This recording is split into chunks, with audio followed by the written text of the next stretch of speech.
Finally, Samsung is going all out with the Galaxy S24 Ultra, and this could be a potential reason for you to wait for the release of the Galaxy S24 Ultra.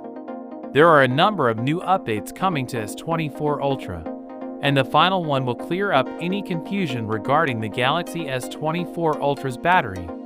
Samsung is using a new camera sensor on the S24 Ultra. The new sensor is better and will include a 50-megapixel 3x optical zoom. With the new bigger sensor, Samsung will emphasize the 5x image quality of the sensor. Samsung will add a new satellite connectivity feature to the S24 Ultra, a feature that was rumored for the S23 Ultra but never materialized. Apple should take note.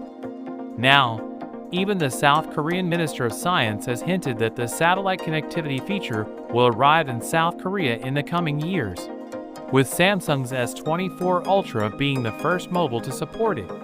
This new satellite feature will differ from that of the iPhone 14 Pro Max, as it will be bidirectional and will allow users to send text messages and small compressed images. All models will have LTPO displays with a variable refresh rate, and Samsung will use the M13 display on the S24 lineup, which will help the S24 Ultra in two ways. First, the new displays will be more energy efficient, and second, the brightness will be increased.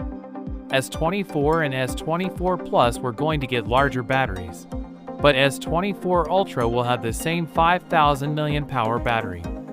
However, Samsung will change the design of the battery, which will help Samsung to increase the charging speed of S24 Ultra. So with that being said, let me know your thoughts in the comment below. If you are new here, please subscribe. Peace out.